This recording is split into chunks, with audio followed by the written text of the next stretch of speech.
Hey friends. So Hi, friends. I can't. Oh my gosh.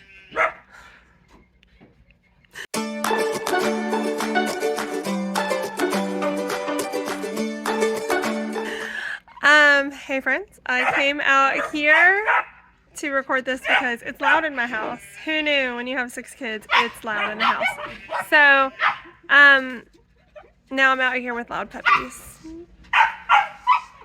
What? And a child cleaning up a gutter. Okay. Let's try this somewhere else. Okay. Okay, let's try this again in a different spot, a little farther away from everyone.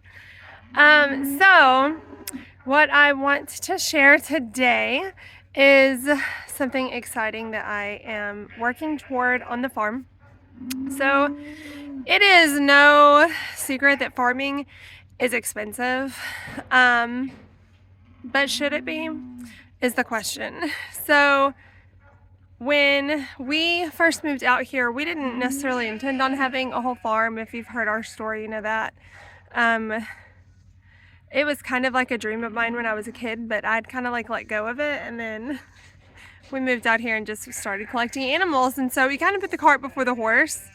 And so now that we've had the farm for a bit, we're researching and learning more about animal care and holistic animal care and that kind of thing. But one thing that kind of sparked my interest when we were at the Homesteaders of America conference a couple years ago, I'm pretty sure it was 2 years ago.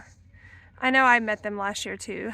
There is a couple, Sean and Beth Deltry, who wrote this book, The Independent Farmstead, and they talk about feeding your farm from your farm and how farming hasn't always cost so much, because back in like pioneer days, you didn't go to the feed store to get feed. You had to feed your animals yourself. And so this book is something that I've wanted for a while. It's been on my Amazon wish list, and my mom got it for me for my birthday. Super excited about jumping into this, but learning how to feed the farm from the farm, utilizing especially the dairy cows, but also like growing things and rotational grazing, which we already do some. We're working on perfecting it, but we have to build more pasture. So we're rotating goats a lot and pigs, because that is helping us create more pasture. And I've done some videos on that as well. But tonight what I want to show you is actually not in this book. I am going to be doing a lot of stuff from this book and sharing that journey with you guys this year, because my goal is to get away from buying stuff at the feed store. We've already switched. Our dairy cow is now fully grass fed, and I'm working on getting the goats there. And then we'll do the sheep as well. All of these animals are fed grain when we got them, and because they're ruminant animals, you can't just like cold turkey switch them. So I'm weaning them onto kind of alfalfa pellets, and then with rotational grazing. So we're trying to get away from that grain feed and all the, you know, stuff that we have to spend all the bouquets of money on. So over the last couple of years, I have like continuously felt more of a need to make more money on the farm, from the farm, to justify having the farm. And it's kind of taken some of the fun out of the farming. And to the point that it's like I'm not just farming for me and my family, I'm having to grow and sell things so that I can make money to keep all these animals, which seems kind of counterproductive. So this year my goal is to get a little closer to being independent from having to buy feed. So anyway, tonight I am going to show you how to make dog food.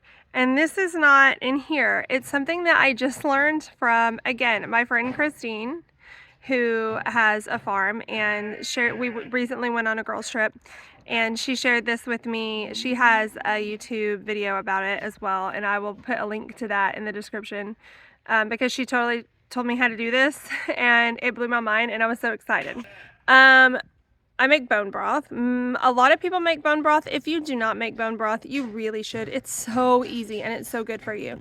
So anytime I cook chicken, bone-in roast, anything with a bone, if we don't have I'm like, if we have bones that we don't eat off of, is what I call it. Like, if I give the kids a chicken leg and they eat off of that, I don't make bone broth out of it because there's spits on it and that just grosses me out. But anything else I make bone broth out of. And my friend Christine told me that you can, once you do that, continue cooking the bones until they like mush in your hand. And then you mush it all, puree it, and it's dog food. So obviously I was super excited about this because I hate wasting things. And it does seem like a waste, even though after I make bone broth, I always put the bones in the compost pile, so they will eventually break down. But sometimes then I'm digging in the compost pile and there's still a bone, and that's kind of annoying. So I'm so excited about this because Ada and I were recently just talking about dog food and how we know the stuff we buy at the store is not the best because the best dog food is so crazy expensive. And she wants her little dog Toby to live forever, as I wish all of our dogs could live forever because we love them. And why can't dogs live as long as people? But anyway. And so we had just been talking about we should learn how to make dog food. And then Christine told me this, and it was kind of one of those like moments where you're like, oh, this is God putting the right person in my life at the right moment, and it all just fits together. So I'm really excited about it, but it's loud in the house, so I wanted to explain all of that out here, and then I'm going to take you in and show you the bones that I've been cooking.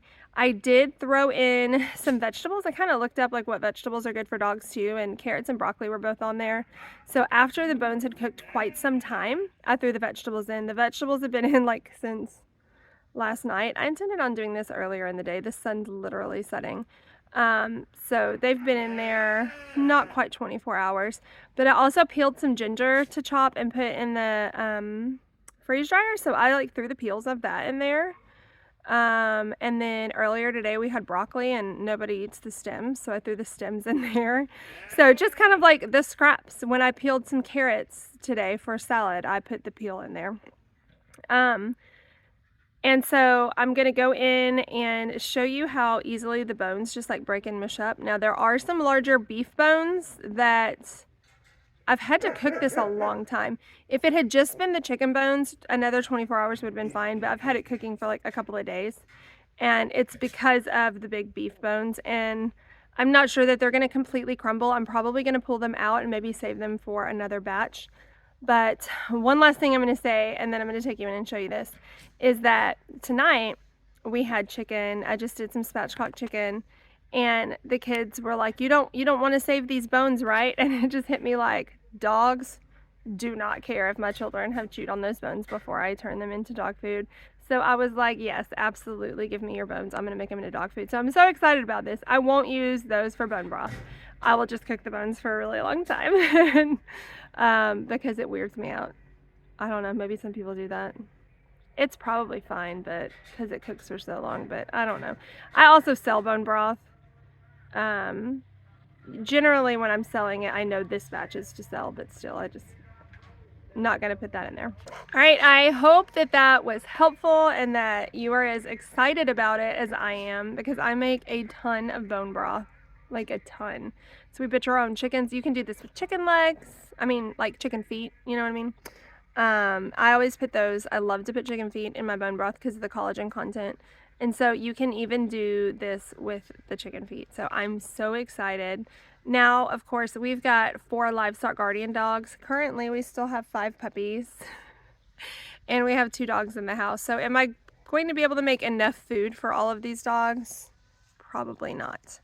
But at least enough to supplement some. So I'm very excited about getting this. And then, you know, when we have other animals that we butcher and whatnot, we'll continue to save bones and do this, and I'm really excited about that. So first step on our way to making food for our animals on the farm. You're going to see a lot more videos like this hopefully this year as we continue to learn and figure all that out. Super excited to share that journey with you. Have a good night and happy homesteading. Oh, it's dripping everywhere. Okay. So I'm going to try to find a bone to show you how. I'm going to go and unplug this. Let's see. Okay, so this is a like a vertebrae right here. And you see, I can just like stab the fork right through it. It's really hot, but you see how it just mushes? Hot! It's hot in my hand. So all of the, here's another one. I don't know if I'm gonna do it because it's so hot. See how it's just mush in my hand. Oh, look at all that good stuff on the inside. But there are some beef bones. I've tried to like come over here and break them up as I can. Okay, let me grab this one. So this guy is not. How do you know it's a guy? You said this guy. How do you know it's a guy? Actually, it came from a female cow, if it matters. Bones don't have genders. Like I can't stab through this one so much, so I'm probably gonna pick these pieces out, and then maybe throw them in with the next batch, and eventually they'll cook enough to chop up. But the chicken bones, like here's another one, are just, you can just smush them like they're brittle. So like you can't give a dog a cooked bone normally, but when you cook it this much, then suddenly you can. So there are some. Ah, it's so hot. And I'm just sticking my fingers in here. This is a beef bone that is crumbling. So some of them will. So the first thing I'm going to do is just take a potato masher and mash it all. I'm going to mash it as much as I can. And then I'm going to use an immersion blender.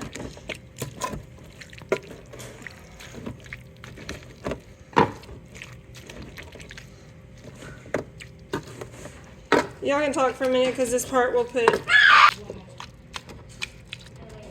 Okay.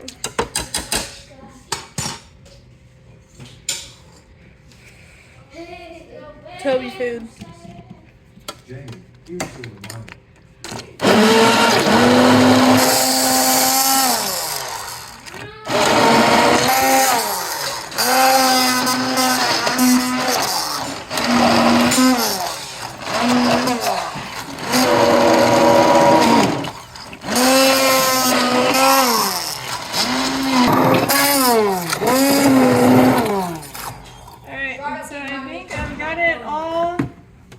Blended up. It kind of looks like canned dog food now.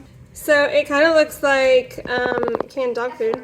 What I'm thinking when I make big batches of this, I might like freeze some in those super cubes. Those soup, you know, your boy puts soup in. But honestly, I'm probably just gonna let this cool, and then I'll feed it to the dogs over the next couple of days because we have enough dogs that they'll eat. They'll eat this pretty quickly. I'm sure this will be like 1, maybe 2 meals for our 6 dogs. So anyway, that is dog food. Yay! One thing I didn't say is it doesn't smell great. Christine specifically said that hers smelled really terrible when she was cooking the bones. I think the only reason mine doesn't smell really bad is because of the vegetables I put in it, and like the ginger and whatnot, I think helped to mask the stink of the bones. But when in her video, if you watch it, she is like gagging because it smells so bad. So I guess maybe it's just all the other stuff that I had put in it that made it not super stinky. But anyway, this is what it looks like. Yay!